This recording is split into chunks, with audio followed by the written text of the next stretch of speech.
On Friday, October 24th, 1986, just before 7 in the morning, a group of 15 children between the ages of 10 and 12 vanished without a trace somewhere along the secondary road connecting Cuetzalan del Progreso with the Sierra de Teteles de Avila Castillo in the state of Puebla. The field trip, organized by the Benito Juarez Elementary School in Cuetzalan, was planned as a visit to a nearby archaeological zone, part of the month's cultural activities. The intended route was no more than 40 kilometers, and parents had signed the authorization forms 2 weeks prior, confident that the chartered transport and official itinerary guaranteed a safe journey. That day, the sky dawned overcast with a persistent drizzle that soaked the town's cobblestone streets. At 6:58, according to the testimony of a vendor from the Central Market, the cream-colored school bus with its green side stripes and a license plate handwritten on the rear windshield was seen for the last time descending slowly down the hill toward the edge of town. Inside were the 15 students, 8 girls and 7 boys, accompanied by the substitute teacher, Magdalena Ruiz, and an outside driver named Lázaro Rosales, hired to cover for the regular driver who was on medical leave. The hours passed, and the bus did not return. By 4 in the afternoon, a few mothers began to gather in front of the school, unsettled by the silence. The principal had no information. At 5:10, a father went to the municipal police station to report the group missing. The first patrol car was dispatched 20 minutes later, but as night fell, with the rain intensifying and visibility reduced to almost nothing, the search was called off after covering barely 10 kilometers of the scheduled route. The next day, volunteers, soldiers, and neighbors joined the search, combing back roads, ravines, and rural crossroads. There was no sign of the bus, no tire tracks, no indication of an accident. There were no calls, no notes, no demands. There was only silence. A silence that, from that day forward, embedded itself in the walls of every home in Cuetzalan, where a child never again crossed the threshold. The school's official trip logs were examined. Everything appeared to be in order: names, signatures, the date, the destination. But something didn't add up. The teacher's family insisted she was unfamiliar with the archaeological site listed as the destination. She had never been there. Some parents vaguely recalled a different location being mentioned during the informational meeting. The confusion grew. The only adult outside the school system, the driver, Lázaro Rosales, had an irregular file. He had been hired through a third-party subcontractor with no local documentation or official references. By the time they tried to contact him, it was too late. He never showed up for work again. The address in his file was false, and his employment record had vanished along with the bus. That day, October 24th, 1986, became an open wound. The national media covered the story for a week. Then it disappeared from the headlines. The families, left with no bodies, no wreckage, and no witnesses, were pushed into an abyss of silent waiting. Some parents died without answers. Others continued a yearly pilgrimage along forgotten roads, a folded photograph of their child in their pocket, the questions still unanswered. In the years that followed, official searches became sporadic and, eventually, almost symbolic.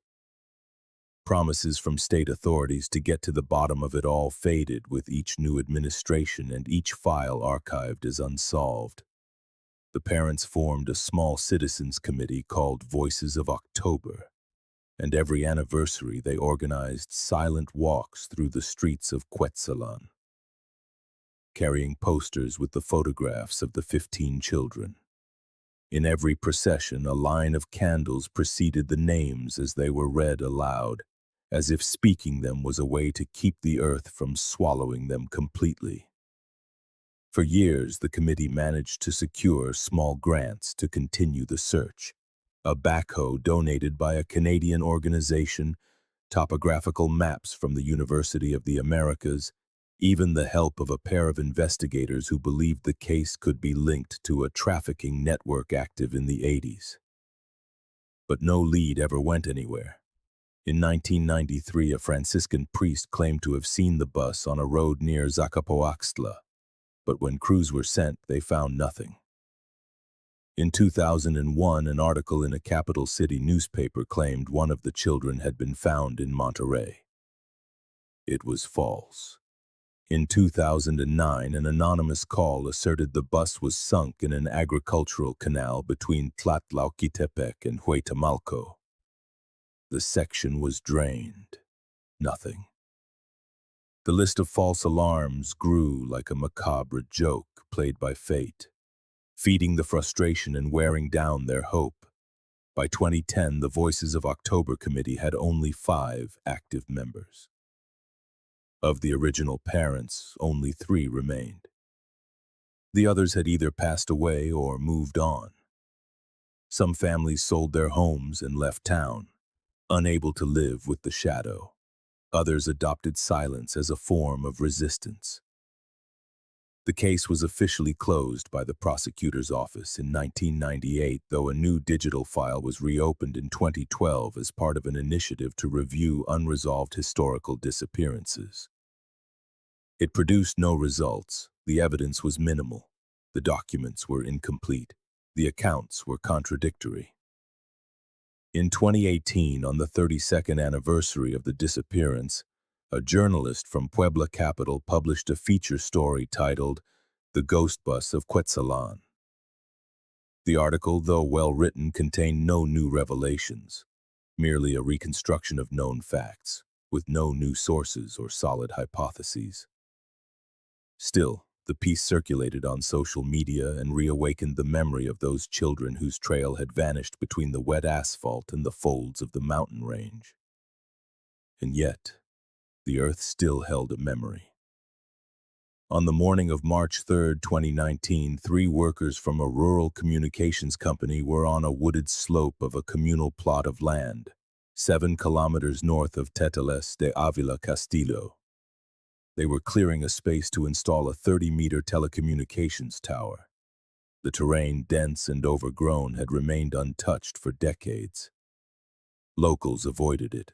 They said that machetes sank into the ground there without an echo, and that if you dug too deep, the water tasted of iron.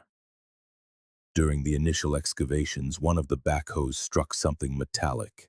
It made a dry, hollow sound like a blow against a forgotten shell.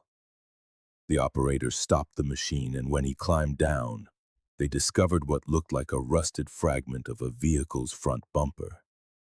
As they cleared the earth more carefully, a bent white plate emerged, covered in rust and roots. The license number matched the school records from 1986. Local police were notified, but it was the forensic examiner from Cuetzalan, Dr. Jose Heredia, who confirmed the magnitude of the find. What lay there under just 1.5 meters of compacted earth and moss was not simply an abandoned vehicle. It was the school bus that had disappeared 33 years earlier. The chassis was half buried, its body severely deformed by moisture and the weight of the earth, but it was still recognizable. Part of the roof had collapsed. The windows were shattered. Entering with flashlights, the forensics team located personal items embedded in the mud and the remains of the seats. Decomposing backpacks, illegible notebooks, a child's shoe with its sole intact, remnants of crayons and school labels with names still visible printed on red adhesive tape. At one end of the vehicle, a cloth bag with blue embroidery still hung. Inside was a moldy snicky and an unopened envelope containing children's drawings meant as gifts for their parents upon their return. In the back of the bus, trapped between 2 metal seats, was a graph paper notebook, partially destroyed by the damp. Some pages were stained with rust and fungus, but others preserved fragments of a child's handwriting. There were no full names, only initials, but one entry caught the team's attention. "The teacher isn't coming, we're going somewhere else. They say there's a cabin." The sentence, written in faint graphite pencil, was underlined twice, as if it were an uneasy thought that needed to be remembered. Excavating beneath the chassis, forensic archaeologists found a rusted metal box with a double latch, which appeared to have been deliberately hidden in a compartment dug with rudimentary tools. The surrounding earth showed signs of having been moved by hand. Inside, beneath 3 layers of plastic and waterproof fabric, were sealed school documents, copies of the original itinerary, forms with official signatures and stamps, and an additional sheet with handwritten corrections. This page noted a new destination in blue ink, Rancho El Zenzontle, via Loma Alta. That place did not appear on any official papers. The box also contained an envelope with administrative documents from the era, an invoice in the name of a private transport company, a receipt for a special service dated October 23, 1986, and a folded map with routes underlined in red. The envelope bore an embossed letterhead, Cañada Verde Educational Foundation. No local authority had ever heard of it. On the back of the map, someone had jotted in a hurried hand, Route 2, hidden access by the river. The forensic team cordoned off the area. Over the next 5 days, fragmented skeletal remains were recovered. 11 children's skulls, long bones, and organic tissue still clinging to school clothes. Some of the remains were piled in the back of the vehicle as if they had been arranged in a hurry. At one end of the bus, under the driver's seat, they found a woven palm cross tucked between the rusted springs, almost perfectly intact. They also recovered a book of matches, a metal keychain engraved with the word hope, and a broken bracelet with wooden beads. Within a month, genetic analysis performed in Mexico City confirmed the identities of 11 of the 15 children. The notebook, the box, and the documents were taken into custody by the public ministry. The teacher and the driver were still missing. One of the objects found, a small identification tag engraved with the initials MR and the date 1984, piqued the investigators' interest as it didn't match any of the names in the school group. This raised the suspicion that the bus might have transported other children before or after the field trip. The news broke first in regional media, then exploded nationally. Images of the rusted, half-buried, root-covered bus flooded newscasts and social networks. Elderly parents, some in wheelchairs, were filmed in front of the discovery site, holding framed portraits that seemed to have been waiting for this moment for over 3 decades. A priest from Cuetzalan blessed the disturbed earth and prayed in a low voice. One mother, who had lost twin sons on the trip, placed a simple sign on the rusted bumper. It read, "Thank you for returning my silence." 2 days after the discovery, a technician found a half-buried plastic bottle in the earth removed from behind the bus. Protected inside by a double-knotted bag were 3 undeveloped rolls of film. One showed signs of exposure, but the other 2 were sent to the National Photography Lab. The negatives, though damaged by time, revealed fragmented images from a school day. Children getting off the bus in a mountainous landscape, laughing. Lined up next to a wooden cabin with a gabled roof. In one of the clearest shots, a young woman, likely the teacher, Magdalena Ruiz, holds a brown folder and smiles at the camera.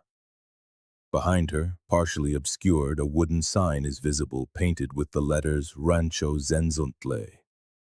The rest was faded. This visual evidence fueled even greater confusion. The ranch was not listed on any official itinerary. No one remembered it being mentioned as an alternative destination. A property search revealed that in 1986, the land was registered to a man named Eugenio Barcenas Revilla, a poultry entrepreneur who died in 1991 under unclear circumstances. What was most alarming was that, in an archive security file, Barcenas was listed as a donor to the defunct Cañada Verde Educational Foundation. The same foundation flagged at the time for receiving funds from unverified sources and operating without official licenses. As the contents of the document box were analyzed, new lines of investigation emerged.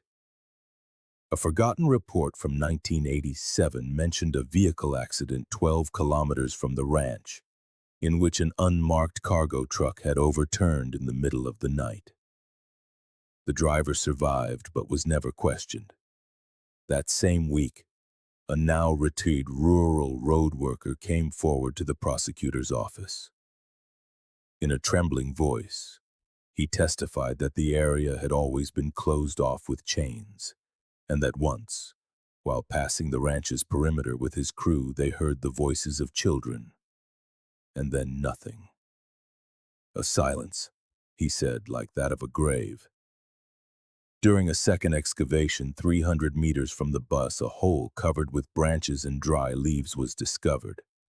Inside was a rolled-up tarp containing 2 girls' school uniforms, a dented canteen, and a partially decomposed piece of white poster board, which appeared to have been part of a banner. The message was still faintly legible. "Thank you for bringing us, teacher." The scene was photographed and sealed by forensics. There were no human remains in the second grave, only a spiral of clues that raised more questions than it answered. The discovery on March 3rd did not just open a grave, it unsealed a moral archive, one that had been locked away by negligence, corruption, and cowardice.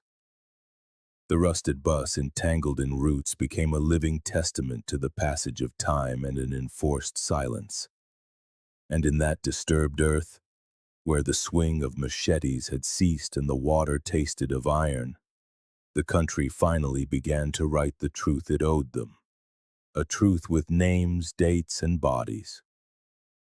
On April 4th, 2019, exactly 1 month after the bus was found, the Special Investigation Unit for Historical Cases of Child Disappearance was created by state decree. It was composed of forensic anthropologists, criminalists, a legal team, a documentarian from the State General Archive, and a deputy prosecutor appointed directly by the governor. From the beginning, internal tensions were palpable. Media pressure and national attention had placed the case at the center of public debate, and every misstep was amplified on news broadcasts, in opinion columns, and across social media. Some sectors accused the prosecutor's office of trying to fabricate scapegoats from the past, while others, including families and human rights organizations, demanded a comprehensive review of the archives from the 1980s, especially those linked to the Cañada Verde Educational Foundation. The first week of work centered on a deep analysis of the documents found in the metal box. The corrected itinerary, the annotated map, the receipts, and the signed records. The forensic team digitized every page and conducted an analysis of the ink and paper. They determined that the handwritten correction of the destination was not made with the same pen as the rest of the document, and that the handwriting was consistent with a male calligraphic style. The name of the ranch, El Cenzontle, also appeared on the back of the map as a reference point, along with coordinates that, when cross-referenced with satellite images, revealed an abandoned structure. It was a 2-story wooden building with a rusted tin roof and a collapsed cistern. The place was overgrown with weeds, but some remains were still visible. The special unit traveled to the site on April 13th. The cabin, barely held up by the remains of its original frame, showed signs of short-term habitation. On the ground floor, they found fragments of a school slate, a metal spoon with an industrial engraving, and a box of pencils still bearing the logo of a stationery shop that had closed in 1989. On the back wall, traced in charcoal, someone had written a word, now disfigured by moisture. Only 3 letters were legible: "We," before the mark dissolved into the corroded wood. Historical archives showed that the ranch had been acquired in 1983 by Eugenio Barcenas Revilla, the same name that appeared in the tax file as a sponsor of the Educational Foundation. The foundation had been officially dissolved in 1990, but a search of newspaper archives revealed that in its first 4 years, it had received nearly 19 authorizations to organize recreational school training days in marginalized communities of the state. None of those visits had final reports on file. Several of the listed schools no longer existed, and others denied any connection to the institution. One name, however, caught their attention. Mariano Matamoros Elementary School in Zapotitlan de Méndez. Reported as a participant in a program in 1985. Cross-referencing the data with files from the era, they identified a double disappearance that had occurred that same year. 2 brothers aged 9 and 11 never returned from a school trip. The case was closed, classified as a voluntary runaway. The bus was never found. In May, the unit's team managed to locate 2 of Barcenas's former collaborators, now in their 70s. The first, Jesus Castañeda, lived in a humble house on the outskirts of Tlapacoya. The second, Ruben Ortega, had recently been admitted to a nursing home with early-onset dementia. Castañeda, after several hours of interviews, admitted that Barcenas organized special transports with minors, but claimed to be ignorant of their purpose. He described one occasion in October of 1986 when a bus arrived at the ranch in the middle of the afternoon. "They told us it was an educational visit," he said. "But the children didn't get off. Only the driver and a woman, I think she was the teacher, went into the cabin. Then there was screaming, then silence." His testimony was recorded on video, but its legal value was limited. Ortega, in a moment of lucidity, murmured a sentence that was recorded in the file. "We didn't know there were so many. We thought it was an exchange. Then they said it went wrong." Authorities tried to reconstruct the scene. The discovery of a second grave near the bus, containing adult clothing, a grade book, and a belt with a broken buckle, led them to believe that Professor Ruiz might have tried to escape with one of the children. The belt had traces of dried blood, and the notebook contained entries dated the day before the disappearance. The name Magdalena appeared on the last page, accompanied by a message written in capital letters. "I feel the silence in my mouth." DNA analysis of organic fragments found on the buckle and the notebook confirmed weeks later that both matched the Ruiz family's records. The professor, according to official reports, was likely murdered on the same day as the disappearance. But her body was never found. In July, the public ministry delivered a preliminary report stating that the diversion of the field trip was intentional, that the driver, Lázaro Rosales, did not exist under that name in any official record prior to 1986, and that it was a fabricated identity. The signatures on the school documents were legitimate, but they did not belong to the staff active at the school on that date. The file suggested that the children were transported for trafficking purposes, likely under an educational facade, and that something went wrong in the process. A sale gone wrong, as one of the former collaborators had mentioned. In the last days of August, in an intimate ceremony without cameras, urns with identified remains were given to the families. The government organized an official ceremony in the plaza of Cuetzalan, but only 8 families attended. The rest preferred to hold private wakes. One woman, upon receiving the small box with her daughter's remains, said softly, "I found you, even though they denied you to me for 30 years.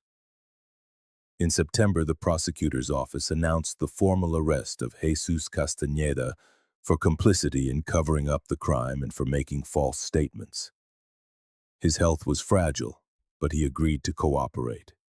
He revealed that the ranch had operated for 3 years as a center for collecting children, always using alternate routes far from the main highways. He claimed that at least 2 local mayors were aware of it, but no written records were ever kept. He said he had buried documents in a pit near the cistern, But when investigators excavated, they found only an empty container. The public reaction was immediate. Civil organizations demanded the reopening of all child disappearance cases filed between 1980 and 1990. The media pressure prompted the National Human Rights Commission to launch a parallel investigation.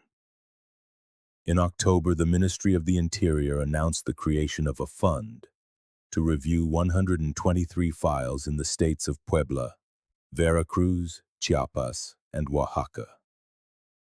Cuetzalan, meanwhile, slowly reclaimed its name from the headlines. The case did not conclude with exemplary punishments. Most of those responsible were dead, ill, or beyond reach. The state, for its part, admitted to omissions characteristic of the era without any deep self-criticism. But for the first time in more than 3 decades, the entire country heard the names of those children. And although the weight of impunity was still unbearable, something broke in that October of 2019. The wall of oblivion, and in its place a rugged, wounded, but unyielding memory began to grow because the silence had finally begun to speak.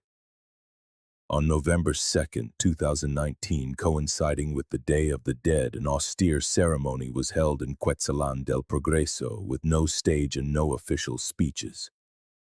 It was presided over by a hand-carved wooden cross erected on the exact spot where the rusted fender of the bus had emerged. Around it, the families placed 15 candles, each tied with a red ribbon and a first name written in childish script, replicated from the rescued notebooks. On a stone table, small offerings were placed: a wooden ruler, a string top, a catechism book, a braid of blue ribbons, a broken rosary, a dented tin lunchbox. No speeches were given that day, only silence. Firm and unadorned was the language that united those present. Some elderly family members remained seated under the trees, unmoving, as if their grief had taken on a mineral form. Others, in very low voices, prayed the rosary with their eyes closed, not advancing the beads, repeating the same prayer over and over. At 6 o'clock sharp, a bronze bell tolled from the parish tower. Each ring, short and hollow, remembered the lost children, not as victims but as silent witnesses to an era marked by impunity. That same day, the National Human Rights Commission published a final statement on the case, acknowledging structural omission, prolonged institutional negligence, and the passive complicity of local authorities in the investigation process. But no names were offered, nor any compensation. The document spoke of a commitment to historical truth and honoring collective memory, abstract terms that did not heal but at least no longer denied. The schools of Cuetzalan, for the first time in over 30 years, observed an official moment of silence. At Benito Juarez Primary, where the bus had departed, the current students, who had not been born when the tragedy occurred, decorated the entrance with drawings of trees and roads with phrases like, "You are not alone," and "We are the voice of those who did not return." An 11-year-old girl in front of her entire class read a letter addressed to the 15 missing students. "I never knew you," she read, "but today I name you. I don't know your faces, but I know you were here. Today there are more of us because we have counted you again." In the media, the case began to lose prominence. A new political scandal, a recent tragedy, an upcoming election. The news cycle moved on, but in Cuetzalan something had changed. The families who for decades had lived with the certainty of being forgotten now had a truth. Fragmented and painful, but a truth nonetheless. They had remains, names, evidence. They had a date, a place, and a motive. Not full justice, but memory. And that stubborn, persistent, incorruptible memory was, in its purest form, a kind of reparation. It did not heal the wound, but it gave it an outline, made it visible, because the most devastating thing had not been the death, but the silence.